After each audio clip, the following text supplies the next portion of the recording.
दोस्तों, क्या आपने कभी सोचा है एक इंसान कितनी बार रंग बदल सकता है? वैसे हमने बायोलॉजी में तो गिरगिट के बारे में पढ़ा ही था, लेकिन आज की इंडियन पॉलिटिक्स में एक नया स्पेसिमेन आ गया है, राघव चड्ढा।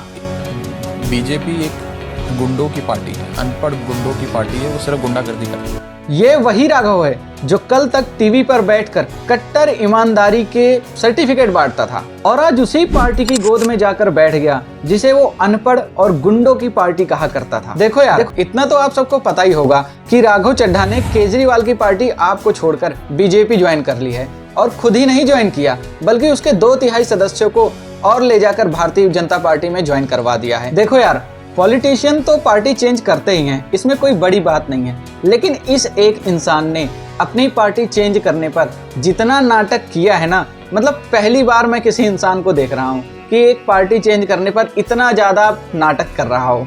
नमस्कार दोस्तों, मैं हूं दीपक मिश्रा, आपका बहुत बहुत स्वागत करता हूं आपके अपने YouTube चैनल दीपक डिकोड पर। और आज हम इस वीडियो में केवल जज्बात नहीं बल्कि फैक्ट पर भी बात करेंगे कि कैसे एक बंदे ने अपनी पूरी डिजिटल फुटप्रिंट मिटाने की कोशिश करी ताकि उसका दिया धोखा छिप जाए। कहना चाहता हूँ, आज तक वो रकम नहीं बनी और वो शख्स पैदा नहीं हुआ जो राघव चड्ढा को, आम आदमी पार्टी को या अरविंद केजरीवाल को खरीद ले।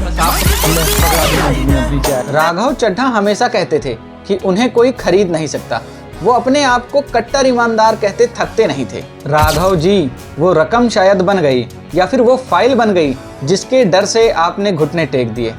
राघव जी, आपने इतना बड़ा यूटर्न लिया है ना कि आपने केवल यूटर्न नहीं बल्कि अपने हर एक बयान का जनाजा निकाल दिया है। सर, 1947 से लेकर 2014 तक यानी कि इन 67 सालों में केंद्र में कई पार्टियों ने शासन किया। तमाम पार्टियों की सरकारों ने मिलकर कुल कर्जा 55 लाख करोड़ कर लिया और बीते 8 सालों में 2014 से 2022 में इस बीजेपी की सरकार ने कुल कर्जा 85 लाख करोड़। मैं तो केवल एक ही बात कह रहा हूँ कि ये कोई नॉर्मल स्विच नहीं बल्कि सिस्टम के सामने किया गया भरपूर सरेंडर है। अब आते हैं एक और ध्यान देने वाली बात पर। जैसे ही इन्होंने बीजेपी ज्वाइन करी, इनके सोशल मीडिया पर अचानक से सफाई अभियान शुरू हो गया। इनके फॉलोवर 14.6 मिलियन से घटकर 13 मिलियन रह गए। लेकिन डर देखिए राघव जी का, ये अब धीरे धीरे करके अपनी वो सारी पोस्टें डिलीट कर रहे हैं जिसमें इन्होंने बीजेपी की बुराई करी थी। क्या हुआ राघव जी, क्या अब आपको अपनी पुरानी पोस्ट से डर लग रहा है? आप इंटरनेट से अपनी पोस्ट तो डिलीट कर सकते हो,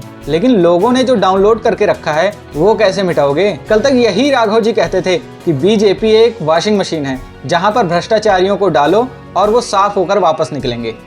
भारतीय जनता पार्टी एक ऐसी वॉशिंग मशीन है, एक तरफ से कथाकथित भ्रष्टाचारी डालो और दूसरी तरफ से क्लीन चिट निकालो। अभी इस कहानी में एक और ट्विस्ट है, अशोक मित्तल और बाकी 7 मेंबरों का केस। राघव के साथ जिन 7 लोगों ने पार्टी बदली, उनमें से कईयों पर सिर्फ 10 दिन पहले ईडी की रेड हुई थी। आखिर 10 दिन में ऐसा क्या हो गया कि उनका हृदय परिवर्तन हो गया भाई? कल तक जो राघव कहते थे कि मोदी सरकार लोकतंत्र को नॉर्थ कोरिया बना रही है, आज वो उसी तानाशाह का हिस्सा बनकर खुश हैं क्योंकि जेल जाने से डर लगता है ना? इनका आम आदमी होना एक बड़ा मजाक था।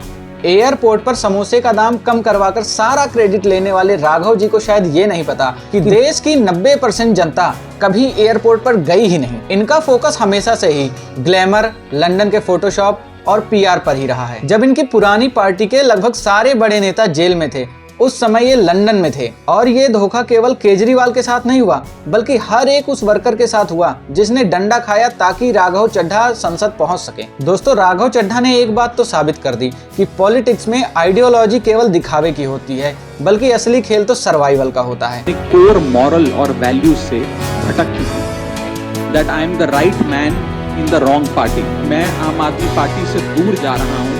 अब से वो हिंदू, मुस्लिम और केवल वही सब बातें करेंगे जिन्हें वो इसके पहले जहर कहते थे। आपको क्या लगता है, क्या एक बार धोखा देने वाला दोबारा वफा कर सकता है? कमेंट में अपनी राय बताएं। अगर आपको लगता है कि यह सच है तो इसे हर एक इंसान तक पहुंचाइए जिसे आप जानते हैं, क्योंकि सच छुप सकता है लेकिन चुप नहीं रह सकता। और इसी तरह की इंटरेस्टिंग और डिकोड होने वाली वीडियोस को देखने के लिए सब्सक्राइब कीजिए दीपक डिकोड। जय हिंद, जय भारत।